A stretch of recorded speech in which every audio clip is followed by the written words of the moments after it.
Hello and welcome to a brand new installment of Nintendo News Report for Friday, December 15th. Nine sleeps until the big fat guy comes rolling down the chimney for you. I'm Donald Terriel. Alex Kalafi is unfortunately on assignment tonight, so I'll be filling in the hosting duties again. And I'm pleased to be joined by one of our regulars, Justin Bruby. Justin. Hey, what's up, Donald? And again, we know what side you're on for the Splatfest tomorrow. Yes, you do. I hope you do. Rocking the ugly Nintendo themed holiday sweater. Oh yeah, I'll be wearing it till that fat guy does come down the chimney. Then has to go into retirement for a year. All right, and in light of some announcements made this week, we needed to bring in a Canadian to make sure we had good internet for this show. So we are pleased to be joined by Toronto's own David Lloyd. David, thank you for coming. No problem. Thanks for having me. Already rocking the boxes behind him as well. Yeah. Got plenty of those too. Sure, they're around here. Sure, mine are all buried somewhere. Although I think I might have chucked a few out in the move. But even though, like we said, it's 9 days until Christmas, there's still way too many games coming out, and there's still actually some Nintendo news this week. So let's dive right into with the top story of the week. We knew the Switch was selling well, but it's nice to actually put a number on it, and Nintendo released that number this week. In 9 months of sale, they are already at 10 million units sold. For the record, it took the Wii U about 3.5 years to do that. I mean, I don't know how much it is impressive versus the Switch. I don't know how much of it's impressive versus the Wii U just being that bad sales-wise. I'm surprised the Wii U hit 10 million. Yeah, where that landed at about 13 million. We are on pace now, assuming a typical December sales bump, which given the sales we're seeing in Japan every week right now, and well, Christmas coming, I'd say by the time we get to the Switch's first birthday, it will have passed the Wii U, and we'll be headed right for the GameCube. Yeah, well, they did just announce like a surge in Japan, right? Yeah, they've announced that they are rapidly increasing shipments of the Switch to Japan. With nothing really of note coming out last week in Japan, they still managed to sell 150,000 units of the thing in a week. Which it's not. I was just gonna say it's semi hard to find them over here. I've seen one or two in stores, but you don't see the boxes upon boxes. Like if I wanted an Xbox, I could just turn around and find one.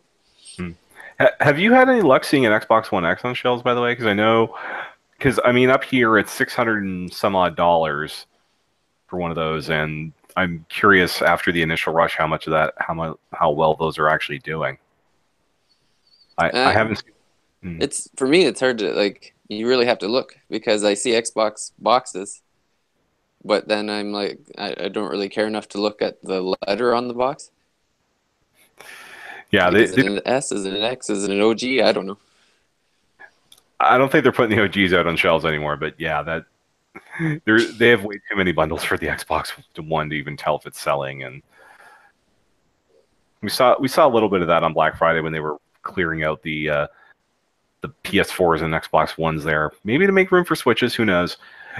Because we got the NPD results, and PS4 was a top-selling system. Xbox One made the most money, but realistically, that's because there's a $500 version of the Xbox One now in the US, and Switch did all right. Although I'm kind of disturbed that Sonic Forces made more money than Doom. Over in Japan?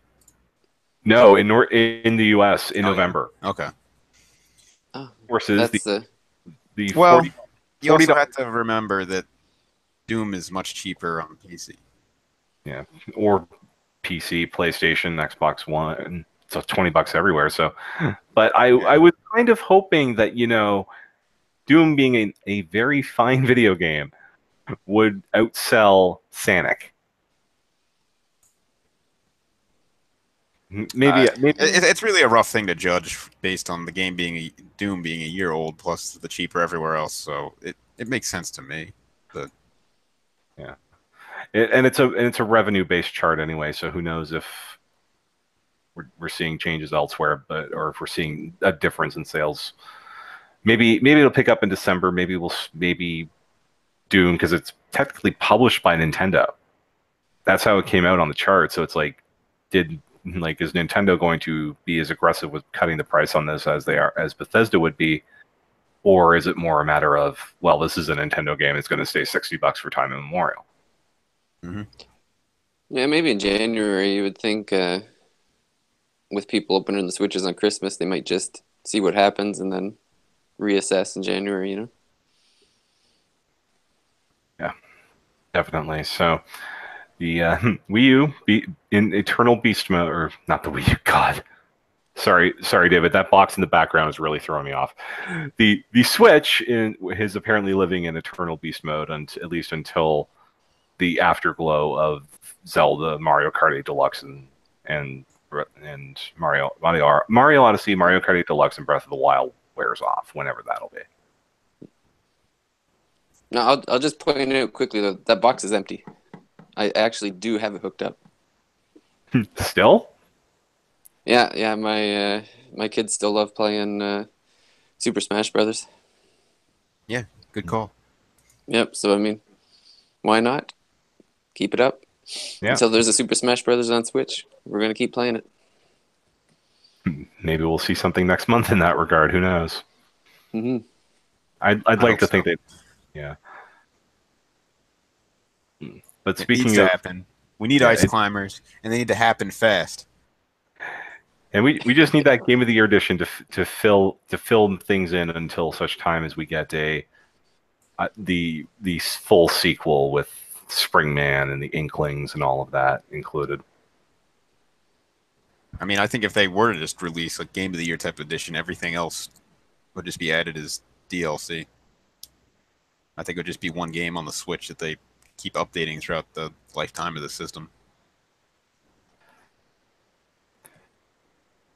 Yeah. So, but that's not the Wii U is not the only old thing that's on our minds right now. We got word yesterday from Nintendo that the conspicuously absent Pokemon Crystal, which didn't come out in September as it probably should have, will instead come out in January 26th, in all territories as usual. It'll be the same, $9.99 US for the other Pokemon games.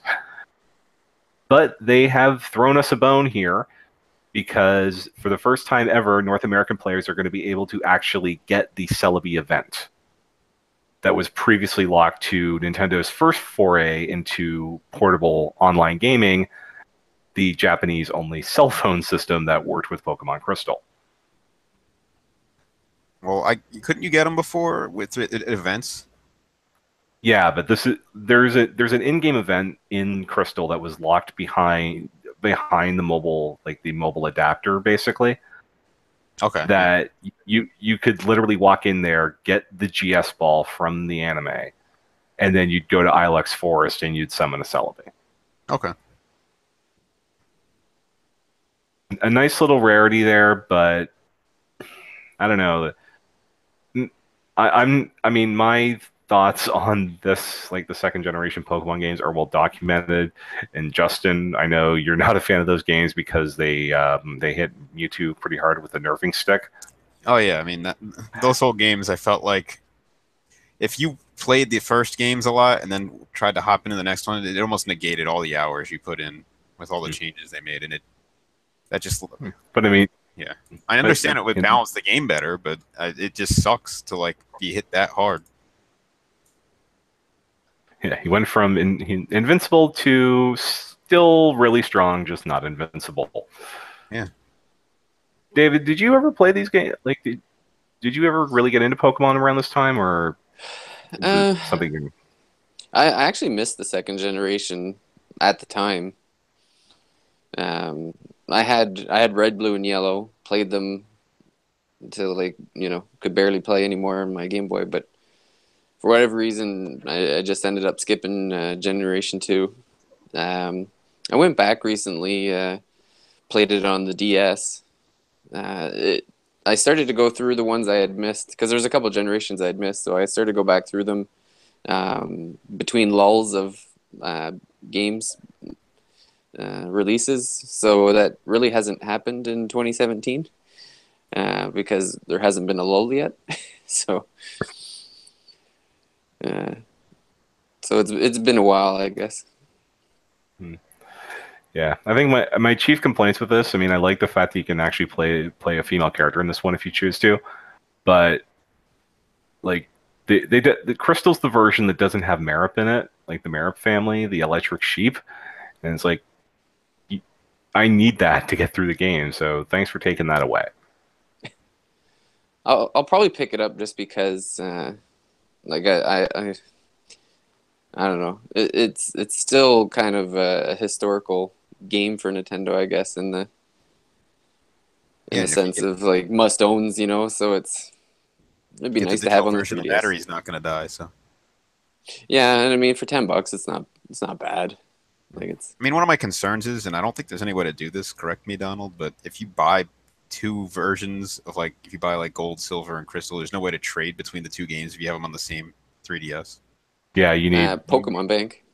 Oh, you can't with Pokemon Bank, I don't think, because once you trade them to Pokemon Bank, they're have to go to the new generation, right? Yeah, they got to go to Sun and Moon or Ultra Sun and Ultra Moon. Mm. So you need two systems, one with each game on it to take advantage of the wireless trading. They didn't build. There just isn't strong enough to handle two games running at once or what. But yeah, you need a second system in there somewhere with a copy of the game downloaded in order to do it. So I might end up with one with gold, silver, or crystal just so that my roommate can do trade evolutions and stuff.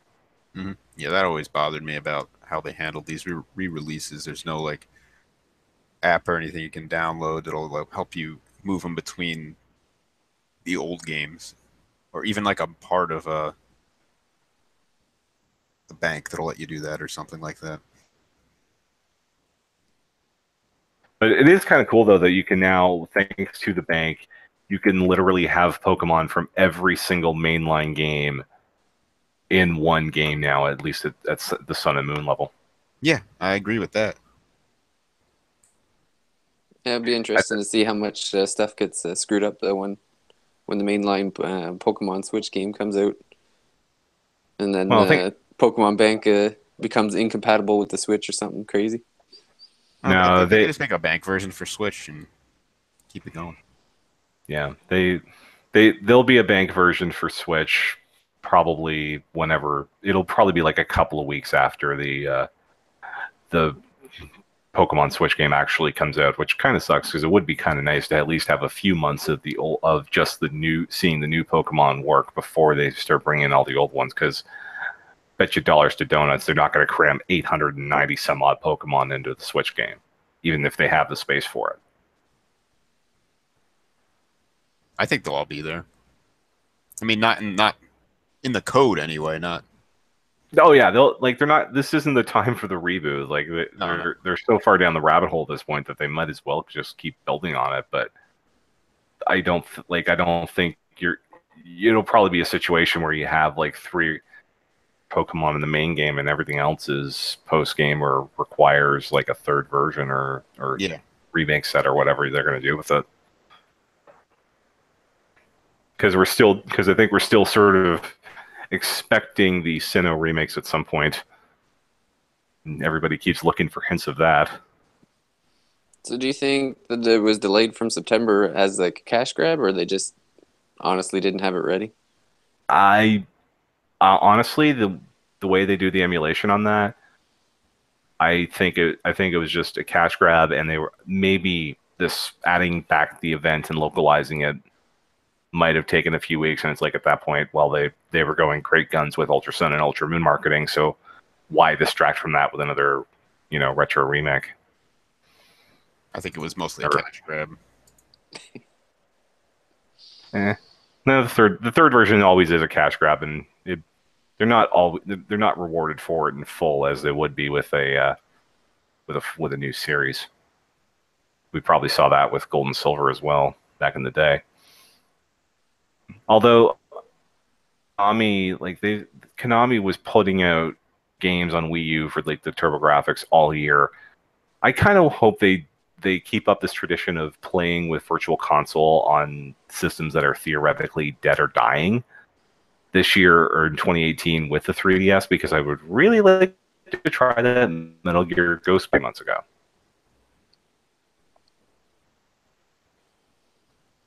But then again, we haven't had a non-Pokemon release on Virtual Console in, I want to say, 2.5, almost 3 years now. So that's probably not going to happen. Checking the chat room here. Happy birthday to Owen Alvarez if you're still watching here. Just someone enjoys the fact that we are calling out Sonic. Because yes, that is actually in Sonic Forces now. You can download that. We talked about it on the show a couple weeks ago. Exciting times. Or like disturbing times, but anyway. I'm sure some people are happy. Yeah. I'm sure some people are happy with Sonic Forces too. That doesn't mean much.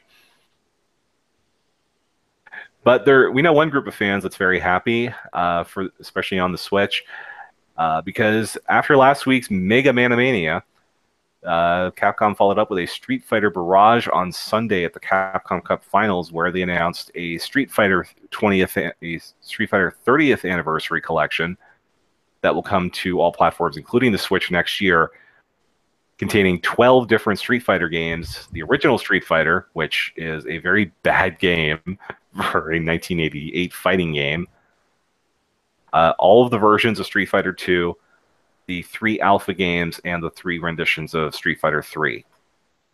First time that we can play Street Fighter 3 on Nintendo console as well as the original alpha. And these are all the arcade versions too, right? So yeah, they said it's going to be arcade. It's the first time we could play any of these versions on Nintendo systems, right? Yeah. The only issue comes here with those of us, and I count myself as one of them, who bought Ultra Street Fighter 2 earlier this year. Thank God I did not pay full price for it. I did. I mean, I'm sorry, but both of you got it? Yeah, we apparently we're both owners of Ultra Street Fighter 2, although given how well that game did, I suppose we're not exactly a sharp minority here. And we apparently impressed Capcom enough that they started going whole hog on the Switch.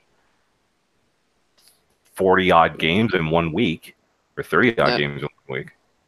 Yeah. Do you guys play with the D-pad? I tried to. Yeah, I actually really set me off on that. So. Yeah, well, I just can't see not playing it with it, and then it's so not good that it's like, well, I don't know. Yeah, I tried defeats the whole purpose of having it. Yeah, I actually tried playing Ultra Street Fighter 2 with the Xenoblade 2 Pro Controller last weekend, and I found that I could do most moves with it, but if I used a charge character, like I did a lot of tests with Balrog, it's not tenable. I kept jumping up when I was trying to do the greater dashing uppercut. Yeah, like I said, it's a better D-pad, but it's not perfect. Maybe Capcom's missing an opportunity to put out some kind of third-party controller that would actually have a decent D-pad. You mean like a licensed fight pad? Because I mean, we have there's stuff from 8-Bit Do. There's plenty of aftermarket controllers I would think would have better D-pads than the Nintendo one, which is kind of sad to say, but it's true. Yeah, I actually bought my nephew an 8-Bit Do SNES controller, and it was pretty impressive, really. I opened it up and played with it before I wrapped it, so it was interesting. It felt good. It felt like a real controller. Yeah, honestly, if there's any controller I'm apt to play that with, I've got this Pokken D-pad or Pokken controller that I picked up for the Wii U when I reviewed Pokken Tournament on it, and it still works on Switch. So I've tried that, and I didn't think it worked that much better for that type of game. Yeah. So, I mean, definitely give it a shot. And Donald, you said one of your friends was going to try the. I had them try the D-pad, try it, and they had the same complaints. It I found it worked better with Puyo Puyo Tetris. Like I didn't really notice issues with it when I was doing the drops, but it really was an issue with Street Fighter. Yeah.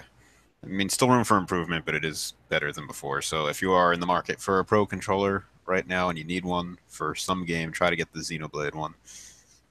Hmm. Yeah, it's gonna be it might be a bit rare, but I think it'll come back into stock and fits and spurts at various retailers over the next few weeks. But Yeah, I'm hoping that design spreads to the other ones, and I'd probably try replacing mine and hope probably.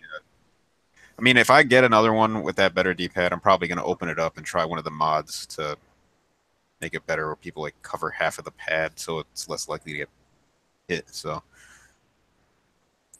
different Well, instructions on how to do things like that online. Do it at your own risk. yeah. So the big question is then, if both of you bought Ultra Street Fighter, do you plan on getting this one? I'll probably I'm get it.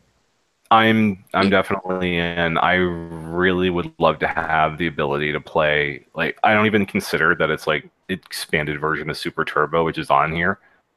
Play all the other Street Fighter games, plus I can have a portable version of both Alpha 3 and Third Strike. I had the PSP version of Alpha 3, Alpha 3 Max, and that was really fun to play portably. But put it on a bigger screen and have online play because the Street Fighter 2, Super Turbo, Third Strike, and Alpha 3 are all going to have online. Then yeah, I'm in for this. I don't even mind that I paid for Ultra Street Fighter because it's a nice historical curiosity, and Capcom used it as a test game, it seemed, and the test was passed.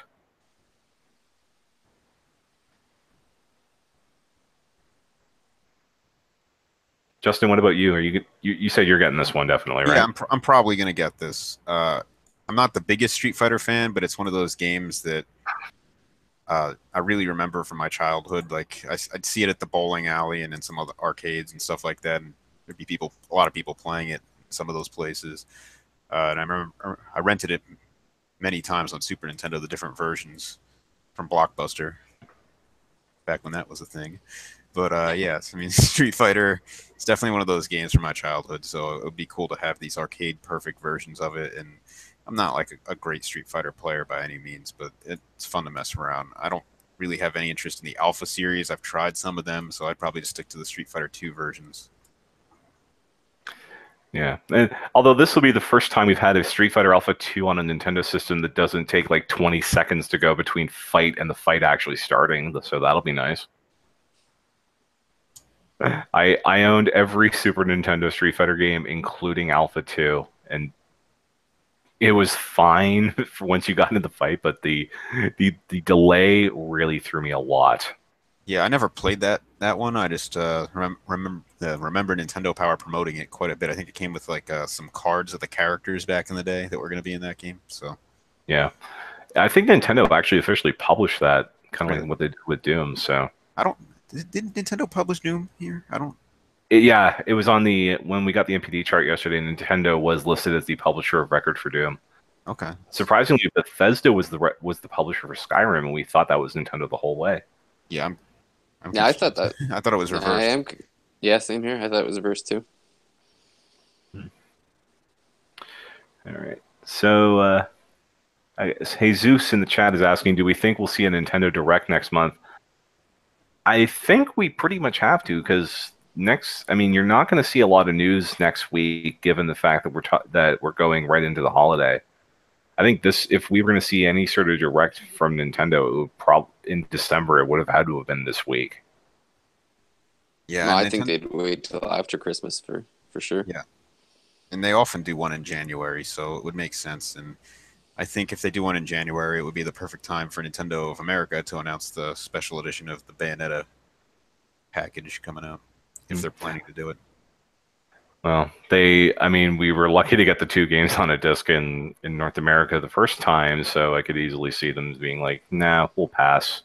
And then you have to import from Japan, I think, to get the game not as a download, because I think, or is Europe's limited edition 2 carts as well?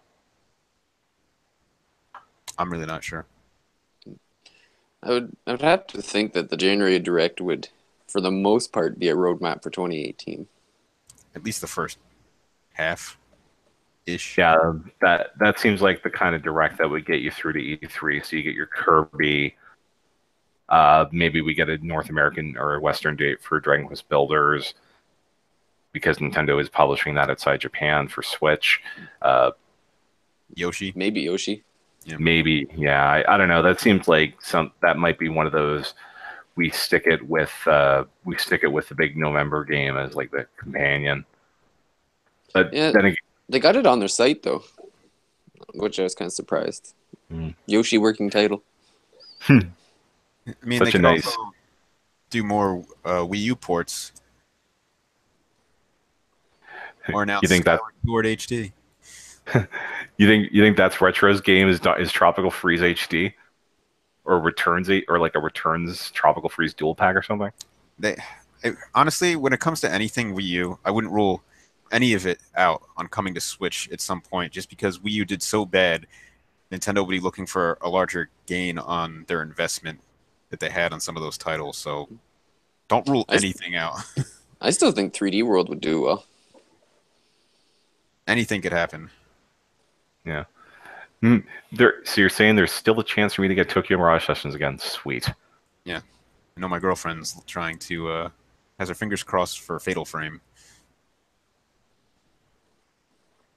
Man, that Fatal Frame. I've wanted to try that game, but it's so bloody expensive in Canada. And Nintendo, it takes an act of God for them to put DLC on sale, which Fatal Frame was considered that way in North America. So it's like, what do we do at that point? Yeah, and it takes up so much space that you need like a freaking hard drive to download that. Yeah. And Nintendo doesn't seem to mind releasing 25 games a week, so we could see all the Wii U games on here eventually. That's not on Nintendo though. That's on the independents because they see money on the Switch, which I don't blame them. You've seen SteamWorld Dig 2 do, for instance. So yeah, they're getting in there while the getting's good. And I think by this time next year there might be more Switch games than Wii U games, and the Wii U was like around for 5 years. Honestly, that wouldn't surprise me at all. There were points in the Wii U's life where it just felt completely dead. Yeah, there were weeks when there'd be like 2 or 3 games released across both systems. Now we're getting 20 games next week, like 20 games 4 days before Christmas. What do we do? Aside from, pray that we have enough people that can actually review games right now. Yeah. It's very different from a year ago. Yeah, like I remember the week of the Switch reveal, there were like 2 games, and I think one of them completely fell off the radar because it was a pretty good game, Shifty X, but that it just got buried by the Switch, and we've seen that ever since. Gotta ride that tidal wave while it's in. Yeah, get your surf on, because and Switch is also becoming like it can be like the console because you can play so much of the good stuff even if it was on like PlayStation or previously. Like we have confirmation now that Wasteland 2 is running on the Switch. Yeah, well, and I'm also curious if Nintendo doesn't feel the need to be rushed into the virtual console on Switch just because of with so much coming out from the indie developers, if they're just like, we could take our time now, Like the Arcade Archives Nintendo stuff where they put Arcade Mario Brothers out in September and the next one's coming out next week with versus Mario Brothers or Super Mario Brothers, I guess. Yeah, I'm really looking forward to that. It's just I don't know what to look forward to anymore just because there's so much of it that I get like I'm paralyzed by choice. I've told like 5 or 6 different people to get me eShop credit for Christmas. I have no idea what I'm going to spend it on. Yeah, I mean, there's so much stuff to get on the eShop right now. There's a lot of games I want to try but just haven't yet, and part of the reason that is because I'm afraid eventually some of these will become limited run games and I'll have a physical copy of them. So limited run games existing and saying you're putting stuff out on Switch, and developers not being upfront about it, that's hurting your sales from me at least. I don't know how many people feel that way, but I'm just worried. Like, I'll buy a game and would rather have it physical and don't want to buy it twice. Well, look at Rocket League. Yeah, Rocket League is a problem like that. Well, So and that was pretty close, like only a couple months apart too. Really, like Yeah, yeah, I mean, November release. Although there were listings for Rocket League on Amazon for Switch going back to E3, so there was a hint that it was probably coming, and I'm in a way I'm kind of glad that I held off now because I can get the special edition that has all the extra DLC in it. yeah. yeah, but disappointing for like I bought it and I'm not buying it again. So it's kind of And having a physical game on the Switch is so much more important, just because it's not like we have like there's terabyte micro SD cards out there yet. no. I can't store all the games that I'd want on even on the 128 gig card I've got in there now. That's why you buy like 6 of them, Donald, and you keep rotating them. I've had Yeah, to delete a couple off mine. I I got to the point where I needed I did the upgrade on my 3DS because it was getting a bit low for my liking, and I just moved that old card to the Switch. But I might have to get another one of those 200 gig cards. Thank God Boxing Day is coming up.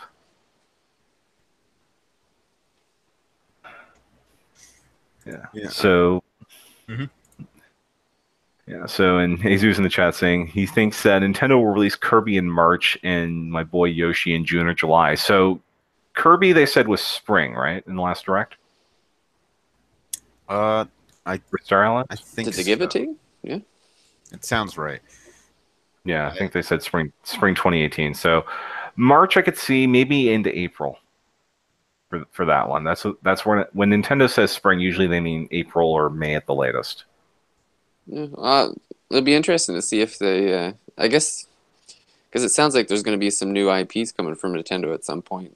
Will they hold off until E3, or will we see a hint of them in the direct? Like, Yeah, Anything could and happen with that. yeah, and there's stuff that's coming from third parties that Nintendo themselves are publishing, like Dragon Quest Builders, or even the Project Octopath, which is confirmed to be Nintendo published, but is basically developed by Square Enix. it's just I can't. There's just so much coming out. It's crazy. Like, Yeah, we a little inside baseball here because when I do the downloads article every week, I try to list everything that's on the list, and I have not been able to do every release since about mid-November Yeah, that's because crazy. that's how many.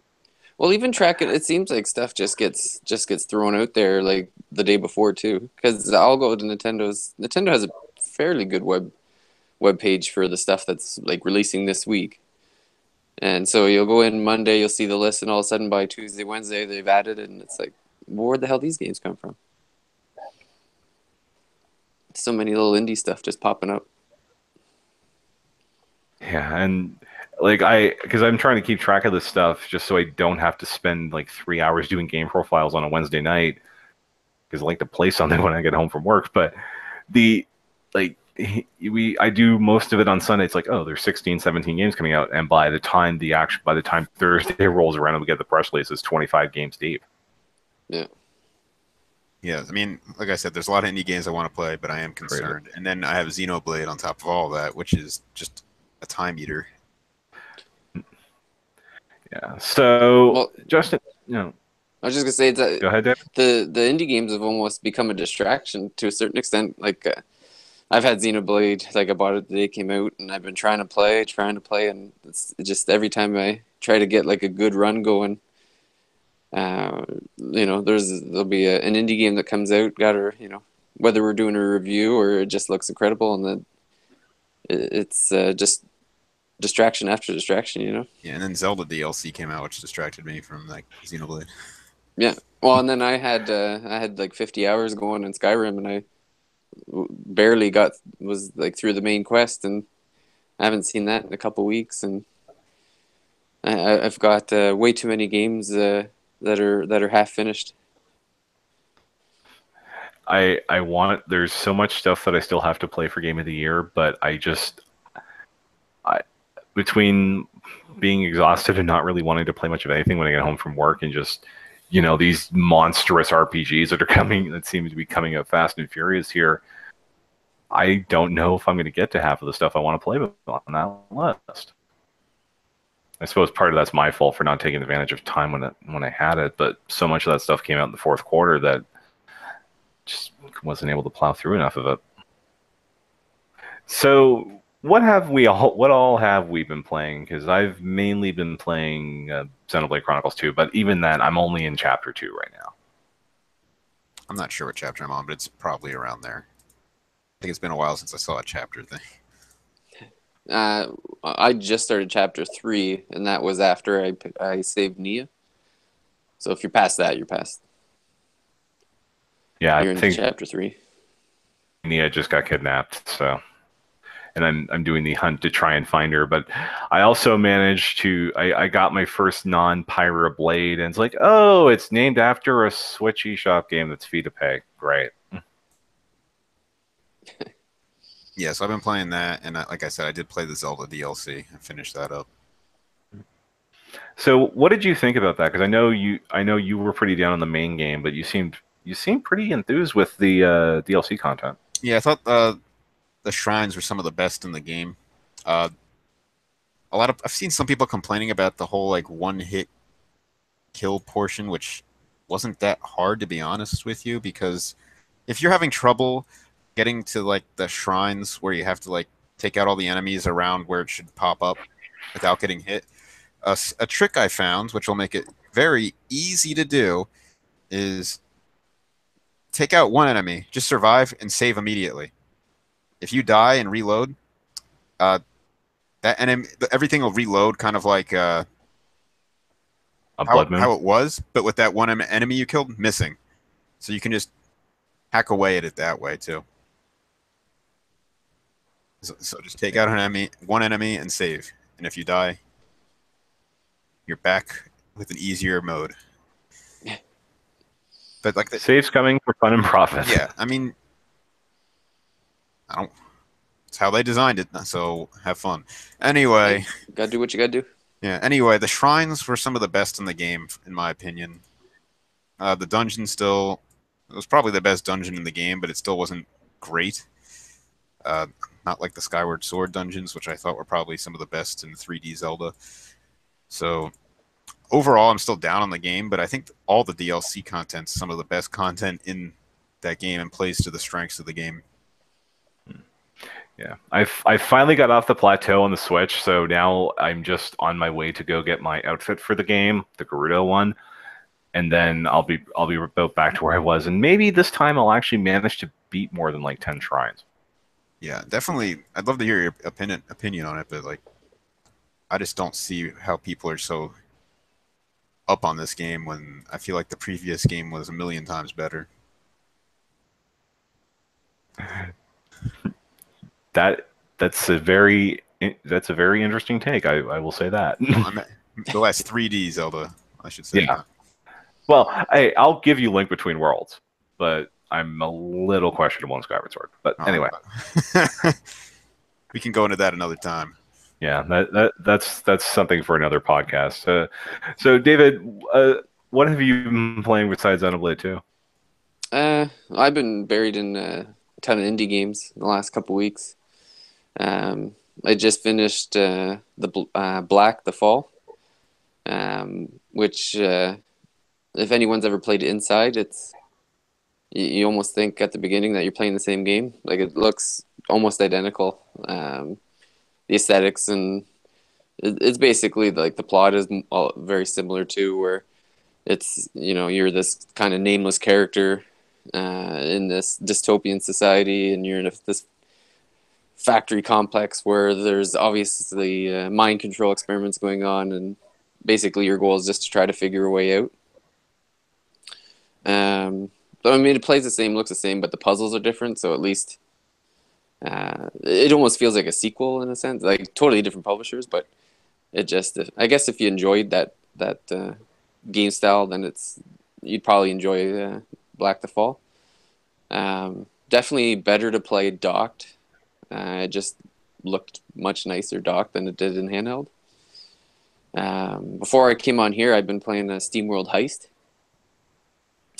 which is that's an incredible game. It's almost Yep. like a two-dimensional Mario Rabbids, I guess. Yeah. Kind of tactical RPG. Does that version on Switch have all the DLC? Yeah. Right.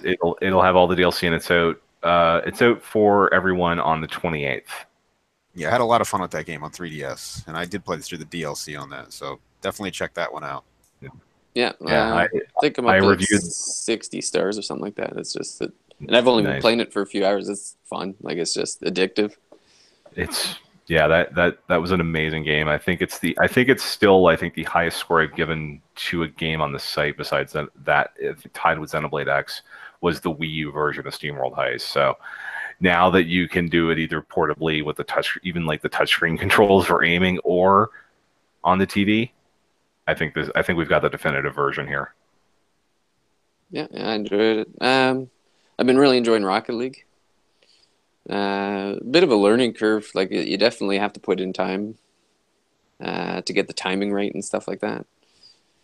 And it's funny, I probably put in 30 hours of just the normal, regular soccer style, and it wasn't until just the other day that I knew they existed, but I had never even tried like hoops. Or we did one where it wasn't a standard arena, it was like a horseshoe. So it was interesting playing those modes as well. And again, Rocket League's another just addictive game where I keep telling myself it's like it's play something else, and then I just naturally find myself like, oh, I'll just play one more match, one more match, one more match. I'm not a fan of the loot crate in that thing is awful.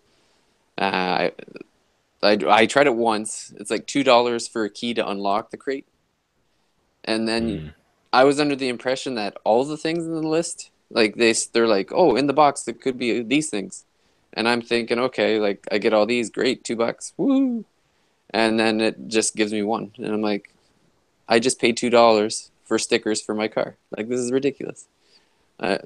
So that's it. I'm not plugging any more money into that. Welcome to the future. Yeah. But it's almost dirty pool too, because I literally have probably 15 crates in my inventory, but I'm not giving them money to open them. Like, can you earn keys through normal play, or do you have to like win matches online? Which good luck with that. Normally, no, you can't. There's nothing to earn to unlock the crates.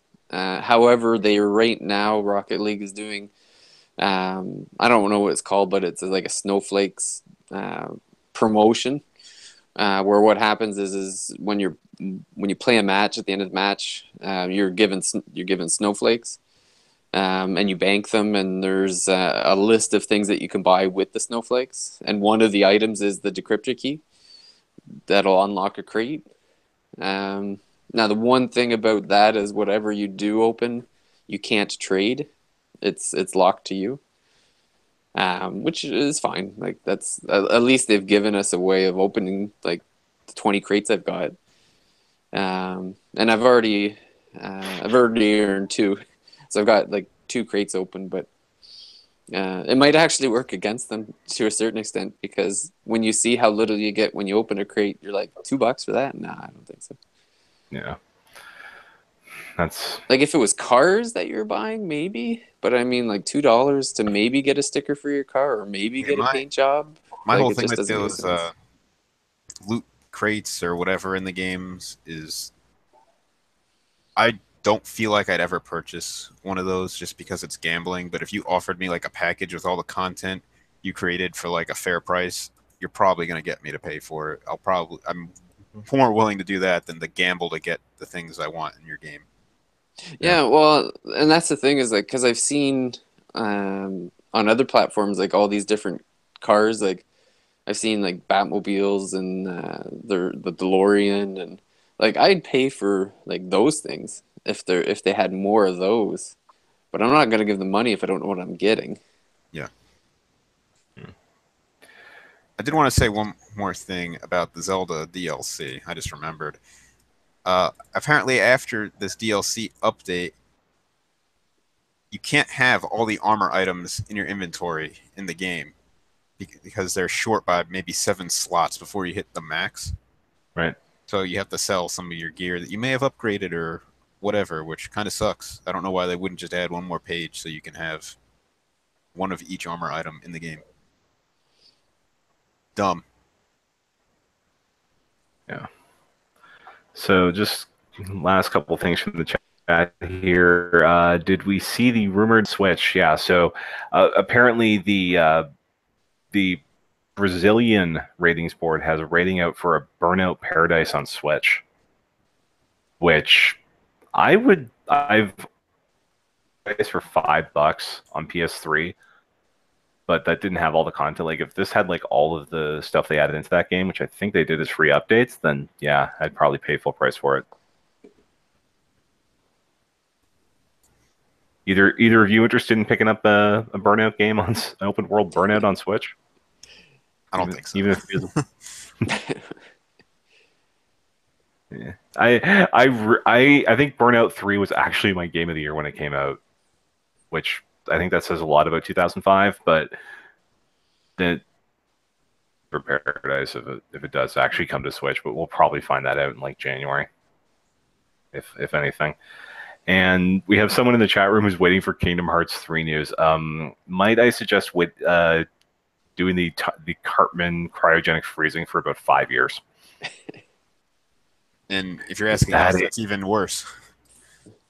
Yeah, that'll come to a Nintendo platform, crickets, and that'll actually come out on any platform. I don't know, around the Paris Olympics maybe.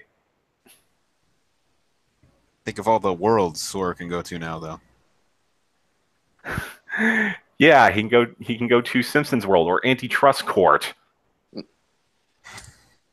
That's kind of one of the good things with all the games on the Switch, though, is there's so many games to focus on now that I don't really think about what's coming out later. Yeah, I'm having a real hard time formulating like a 2018 hype list just because I think 2018 for me is just going to be playing the games I missed this year. Donald, real quick though, let's hear your impressions on your time with Xenoblade. We didn't hear too much. I'm into it so far. I'm making sure to really pay attention to what they're doing in the battle tutorials because I know like some of the stuff I've probably already forgotten, and it's probably going to come back to bite me in about 6 or 7 chapters.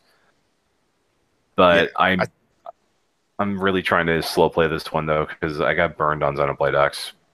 Yeah, like roadblock would be pretty hard. Yeah, you reviewed it, so that's probably rough. I didn't even make it all the way through that game, and I put so much time into it. But yeah, so far in Xenoblade 2, the combat is pretty complicated, and I see a lot of people claiming they explain it well. I don't think so. I was confused and had to kind of just read stuff online from a couple different places, going into detail on the battle system before I really had a grasp on it. And there's still a few things I'm shaky on that I haven't encountered as much yet. But other than that, I feel like I'm having fun. The map's awful, but that's getting an update. And yeah, that'll be updated next week. Yeah. Which that's good. Why it didn't have these features to begin with? It's getting an update in a week. I don't know. It's ridiculous. Yeah, I'm surprised somebody like there didn't play that and wonder, hey, the map only shows you like what's right in front of your face. Well, even if you press like the map button, it doesn't even right now. After the update, it'll fix this. When you press the map button, it doesn't even bring you to the map you're currently on. It brings you to like the menu to select the map, and then you have to figure out what continent you're on, and then figure out which part of that continent you're on, and then you can look at the map. I thought it just like picked you over to the fast travel screen. Yeah. Oh yeah, but that's what I'm talking. That's like the map basically is looking at the fast travel screen. As a Xenoblade noob, this is like the first one I've actually played. I was quite surprised at how in that first like Titan that you're on Gorbit or whatever it is. I kind of was under the impression I could just go over where I wanted to, and that is not the case. No, that is definitely not the case. I've had a couple of wipes with things that are level 40 randomly when I'm still level 10. It's not as bad as it was though in Xenoblade X, where you're fighting level 6 or 7 stuff, and then you like take 9 steps, and suddenly you're in an area with level 70 enemies. No, there's still some enemies that roam around that you can accidentally Draw aggro on. yeah, and then you're like, oh shoot, and then it'll come after you, like just because it And, saw you and was Well, and angry then you were attacking its friends or something. yeah, like it's like a one-hit death. And the other thing I got a little frustrated with was I kind of like to do some of the side quests first, so that I my XP or whatever is built up when I'm doing the main quest. And I just felt like I kept getting stymied every time I tried to do a side quest. Like the one that I had problems with was I was supposed to be looking for the stuff to build Poppy, so technically I was on my own. So I'm going out into the environment, and there's that side quest of like somebody's destroying the crane or whatever it is that brings stuff in. So I'm like, oh, okay, that seems like an easy one. I'll do that. And it got to a certain point where there's like a hideout or something I'm supposed to go to, but I'm getting absolutely wrecked at the front door. So I finally just gave up. I'm like, whatever, I'll wait till I have somebody else.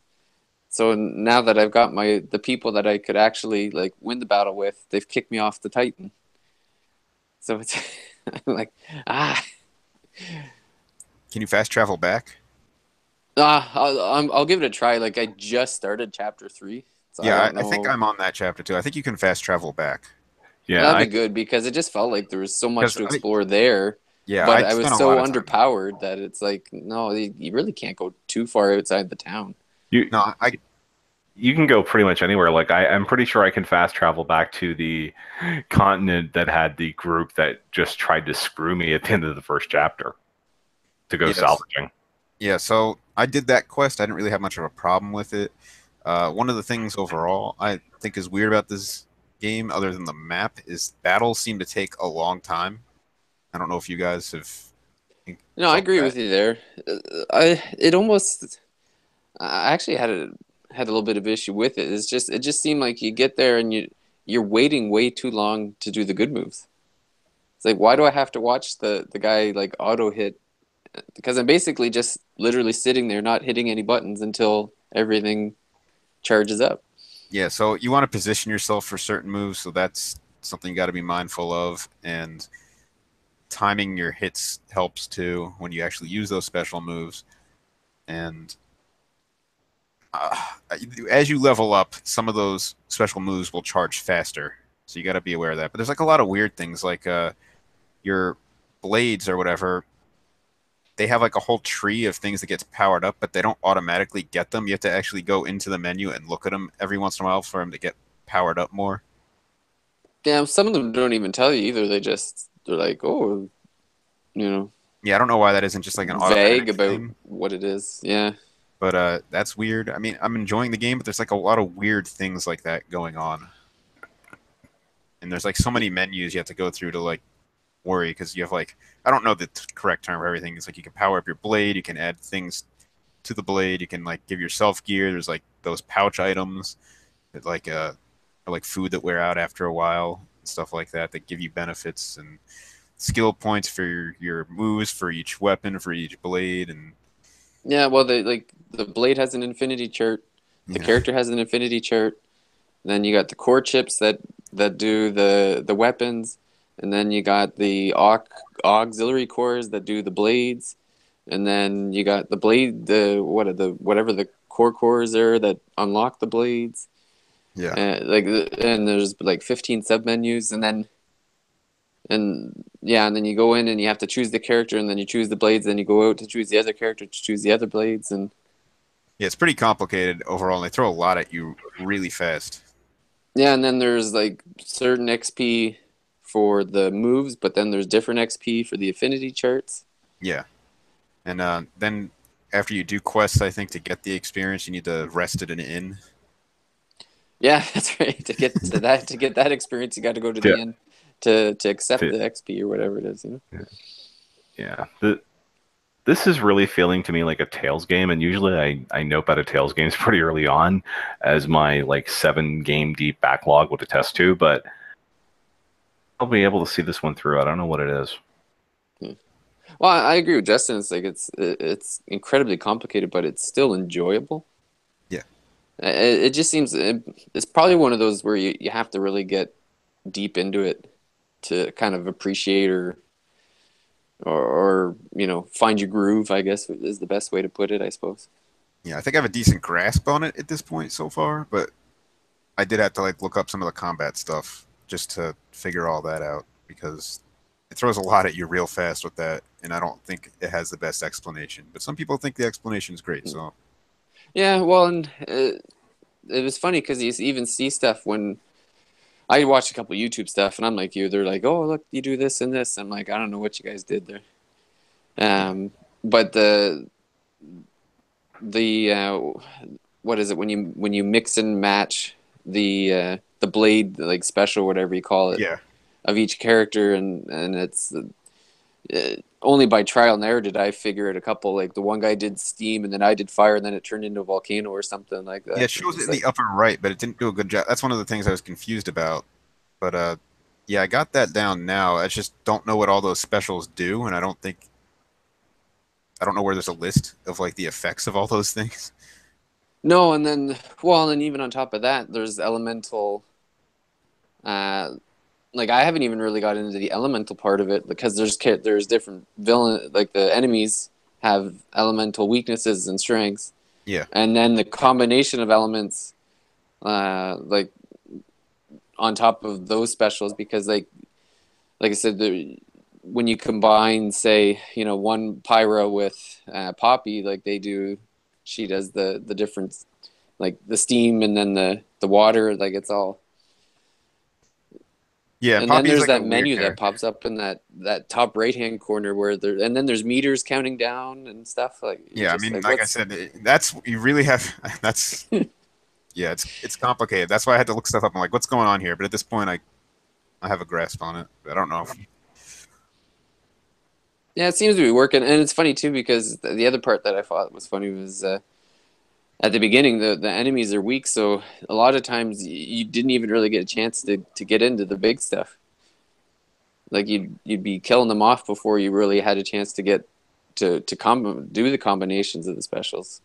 Yeah, and Poppy is like a weird character where you have to play like a retro game to upgrade the character a lot. So yeah, I think they're making some changes to that in the patch next week as well. They're making an easy version, but like honestly, I didn't think it was that hard. I've done the first 2 levels of that, and the thing with it is you have to really play it a lot to get a lot of energy to like upgrade Poppy's stuff, and then you have to play it a lot to hopefully get good upgrades to slot in. And I've like maxed out all our upgrades bases and gotten some decent chips and tanking like a beast now. So, and Nice. I have to say I wasn't expecting the introduction to Poppy to be the way it went down. no, it's I very said, what just happened? it's very bizarre and Japanese to say the least. Yeah. But I'm enjoying Poppy as a character. I really like the characters in this game so far. Yeah. What's your take on Nopens? I'm okay with them. I mean, some of them are different. Anything's better than that stupid, was it Tatsu? Tatsu. And anything's better than that one. The whole game was just a joke about eating him, and that's what the entire you want a summary of Xenoblade Chronicles X? Tatsu eating jokes. We're gonna eat Tatsu. No. Also, and flying mechs eventually. They probably also want to eat Tatsu. Yeah. To be fair, I by the end of the game, yeah, I wanted to eat them too. Just get it over with. All right. Well, it is after midnight here, and Yep. I have some Xenoblade to play, so Yeah. we're gonna call it a show. But before we go, if you're still listening or watching here, I'm gonna throw out a bit of an interesting challenge for you. The Australian rating for Kirby Star Allies broke during the show, and one of the things that it mentions is online interactivity. So go over to NintendoWorldReport.com, find the article for this episode, and put in the talkback, what do you think that's going to entail? I actually want to see some replies on this thing. So, what would online interaction in a Kirby game be, especially one that's a 4-player action game, as we know? So again, that's over at NintendoWorldReport.com. You can find the talkback for this. Also, keep it locked to this YouTube channel, youtube.com/NinWRTV, for game reviews, rants, streams. We're up to 2 nights a week now, with Neil on Wednesdays and John on Saturdays. And also a review of the Nintendo cereal. Sadly, we have not been able to find it. Well, it's not coming to Canada, right? It seems not, but I'm surprised you haven't been able to find it, aside from bumming some off of Neil.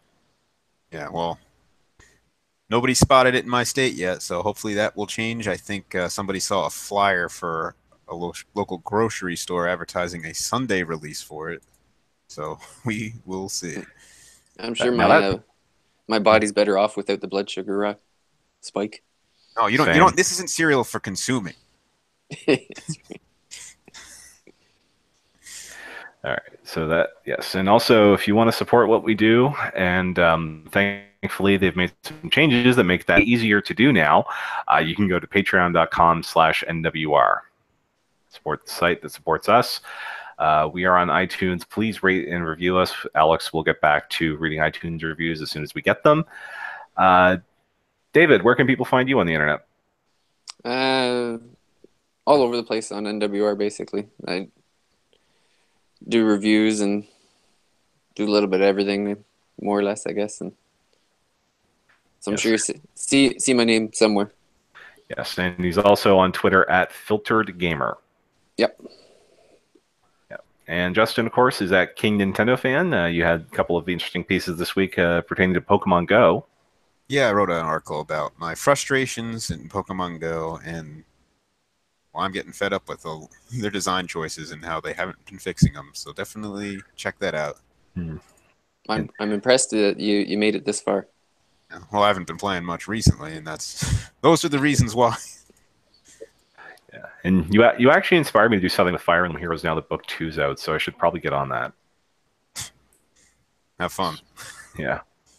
Yes, and I'm on Twitter at Donald Mick, as you can see if you're watching the video in the lower third there. My other show, No Free Time Radio, just put out episode 103, and unlike previous episode 103s on this site, it wasn't a complete train wreck.